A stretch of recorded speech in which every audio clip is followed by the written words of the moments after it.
नमस्कार, आदाब, hello. Poem everyday में आज हम कुछ अलग करेंगे और आज हम पढ़ेंगे एक खत जो कि अमृता प्रीतम जी ने 1960 में अपने पार्टनर इमरोज जी को लिखा था। खत जो कि एक प्राइवेट एक्सप्रेशन है, एक प्राइवेट डॉक्यूमेंट है, वो किस तरह से एक पीस ऑफ लिटरेचर बन सकता है, आइए वो देखते हैं। मेरे विश्वास, तुम्हारे मिलन ने मेरे कलम की चिंगारी को शोला बना दिया। कल नेपाल ने उस कलमी आग का फूलों से सत्कार किया और मुझे जितने फूल मिले मैंने सारे के सारे तुम्हारी याद पर चढ़ा दिए। हिज्र की इस रात में कुछ रोशनी सी आ रही। मेरी इस कविता में तुम्हारी याद की बत्ती लपक लपक कर जल रही थी। रात को 11:30 बजे तक इसी रोशनी का जिक्र चलता रहा। साथ ही कितनी ही नेपाली, हिंदी और बंगाली कविताएं भी जगमग करती रहीं।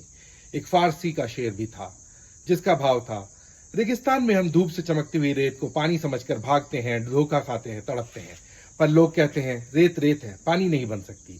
और कुछ सयाने लोग उस रेत को पानी समझने की गलती नहीं करते। वे लोग सयाने होंगे, लेकिन मैं कहता हूं जो रेत को पानी समझने की गलती नहीं करते, उनकी प्यास में ही कोई कमी होगी, उनके होठों पर वह शिद्दत नहीं होगी। सच मेरे जीती, मुझे वह सयानापन नहीं चाहिए। मुझे अपनी प्यास मुबारक है, चाहे सारी उम्र वह मुझे रेगिस्तान में भटकाती रहे। मेरे जीती को, मेरे प्यास के छलावे को मेरी सारी यादें पहुंचे। 27 जनवरी 1960, काठमांडू, आशी।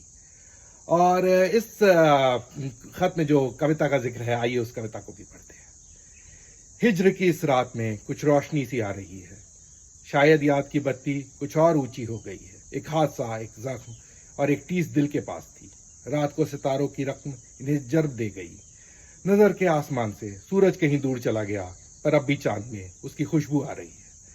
तेरे इश्क की एक बूंद इसमें मिल गई थी, इसलिए मैंने उम्र की सारी कड़वाहट पी ली। तो ये थी ये कविता। उम्मीद करता हूँ आपको मेरा पढ़ना पसंद आया होगा। शुक्रिया, धन्यवाद।